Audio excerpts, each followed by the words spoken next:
વાગરા તાલુકાના સારણ ગામે થયેલી મોટી ચોરીનો ભેદ ઉકેલવામાં પોલીસને મોટી સફળતા પ્રાપ્ત થઈ છે।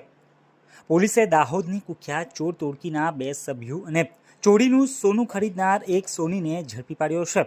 પોલીસે તેમની પાસેથી 15 લાખ ઉપરાંતની કિંમતનું 19 તોલા સોનું પણ જપ્ત કર્યું છે।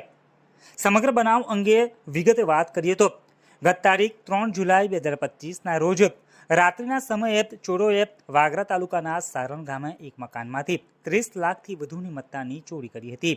આ ઘટના બાદ પોલીસે તપાસ શરૂ કરી હતી। ટેકનિકલ સર્વેલન્સ અને બાતમીદારોની મદદથી પોલીસે દાહોદના મુખ્ય આરોપી વિજય દીપાભાઈ પલાસને ઝડપી લીધો હતો। તેની પૂછપરછ દરમિયાન તેણે અન્ય સાગરીતો અને ચોરીનું સોનું વેચ્યું હોવાની કબૂલાત કરી હતી। ત્યારબાદ પોલીસે ચોરીનું સોનું ખરીદનાર અનિલ કુમાર અમૃતલાલ સોની અને નિકેશ જવસિંહ પલાસને પણ ઝડપી પાડ્યા હતા।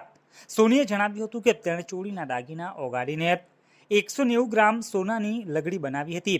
પોલીસે હાલ 3 આરોપીઓ વિરુદ્ધ કાયદેસરની કાર્યવાહી હાથ ધરી છે, જ્યારે આ ગુનામાં સંડોવાયેલ અન્ય 2 આરોપીઓને પોલીસે વોન્ટેડ જાહેર કર્યા છે અને બંને આરોપીઓને ઝડપી પાડવા માટે તપાસનો ધમધમાટ શરૂ કર્યો છે।